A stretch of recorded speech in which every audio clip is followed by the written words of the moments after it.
Hi, my name is Russell Daw. I'm a family doctor and faculty at Memorial University. If you're a family medicine resident, then I'm just going to very quickly introduce you to simulated office oral exams, or SOOs as we call them. A SOO is an oral exam styled by the CFPC in order to get a sense of both your medical ability and your patient-centeredness. Patient-centeredness is often represented by the acronym FIFE, for feelings, ideas, function, and expectation. In the context of a SOO, you as the resident will be interviewing a faculty member who is playing the role of a patient. That faculty member will also be evaluating you in the process and afterwards. They'll be portraying a case which opens with a scripted line, and then from there on in they know the person's history, and it's up to you to gather it out from them using initially some open-ended questions, making sure to hit on all the necessary medical points, including past medical history, allergies, those sorts of things, relevant red flags, and also getting into the FIFE that I just mentioned. In each SOO case, there are going to be two problems. The first one often will be a bit more medical in its nature, and the second oftentimes will be a bit more social in its nature. But don't be surprised, sometimes they may both have a bit of a social turn, or sometimes they might both be quite medical. So you can't hang your hat on one or the other. In addition to the scripted opening that I mentioned, Doc, I'm here because of my headache, or something like that. After a few minutes in, there is a scripted additional line where the faculty playing the case will add in something to cue you to what the second problem is. That is, if you haven't already stumbled upon it. Besides those two scripted lines, the rest of the interview is more free form. Actually, there is one other scripted comment, and that is with 3 minutes remaining, the evaluator will say, you have 3 minutes left, and they will give you both that verbal and visual cue. That'll be the only time within the span of the 15 minutes that they break character, and if they fail to do that in a grading performance, then that's grounds for an appeal. The whole interview will take 15 minutes, and in that time you need to take the history of present illness for both of the two problems, and the FIFE for both problem 1 and problem 2. So you've got to FIFE twice. And then you've got to do your social history as well, very important. And you have to do what they call a context integration statement. A context integration statement is a little bit like a summary, in that it's meant to capture the essence of what has been going on in the person's case up to that point.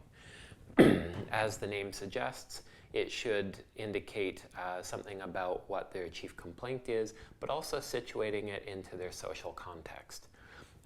One example might be if you have a patient who is a recovering alcoholic who's also struggling to going through a current divorce. You might make a context integration statement along the lines of, so Mr. Smith, it sounds like you're really struggling with this divorce you're going through, and that's pushing you to fall back on old coping mechanisms like this alcohol that you've been drinking more of. That's a bit rough around the edges, but something along those lines. It's just meant to be a sentence or two, not something very long, and it's meant to take kind of the two problems and put them together in the social context. And if you've done a good context integration statement, hopefully, the patient will kind of look at you and say, yeah, that's where I'm at. If they kind of look at you and go, I don't know, I guess so, then you kind of need to ask them, what did I miss? Can you explain it for me again, please? So it is a helpful thing to do in the context of an interview to make sure that you and the patient are on the same page before you move on to your management plan. Your management plan in the context of a SOO will need to include a plan specifically for problem 1 and a plan specifically for problem 2. So you're going to have two management plans, and make sure you get to both of them. It's helpful to name what both issues are attached to each management plan. Sometimes there'll be a grading point for simply naming the diagnosis.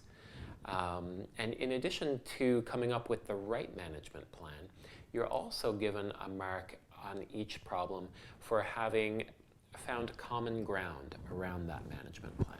What that means is, instead of saying, okay, Mr. Smith, I think we need to prescribe this medication and put in this referral. How does that sound to you? That's pretty lukewarm on the common ground. It's nice that you've checked in, but it wasn't very conversational. Something more conversational might look like, okay, Mr. Smith, so there are some medications we could consider. How would you feel about taking a medication for this? And that gives an open-ended question, which they then have to give you some comment on. And it forces a bit more engagement. And it gives you a sense as to whether or not they're really on board with the plan, as opposed to just agreeing with whatever the doctor said. In addition to the finding common ground, then the other thing that you get points for in a SOO, in the grading scheme, is style. So whether or not your conversation flowed naturally and had a good style to it. So those are all of your scoring points there. You've got problem 1, HPI, problem 2, HPI, problem 1, FIFE, problem 2, FIFE, social context, context integration statement, problem 1 management plan, problem 2 management plan, finding common ground with problem 1, finding common ground with problem 2, and then style. And so those 11 points make up the whole grading scheme. And then at the end of each SOO, if you look at practice SOOs on the CFPC website, for example, you'll see each grading scheme specifies how many of each bullet point underneath each of those headings you have to score in order to get either superior certificate, or certificate, which is like a pass, or non-certificate, which is a nice way of saying fail, for that particular point. And then at the end, for each of those 11 points I listed, you will either have gotten non-certificate, certificate, or superior certificate, and based on your performance of all of the things put together, the reviewer determines whether or not they feel you've passed the SOO.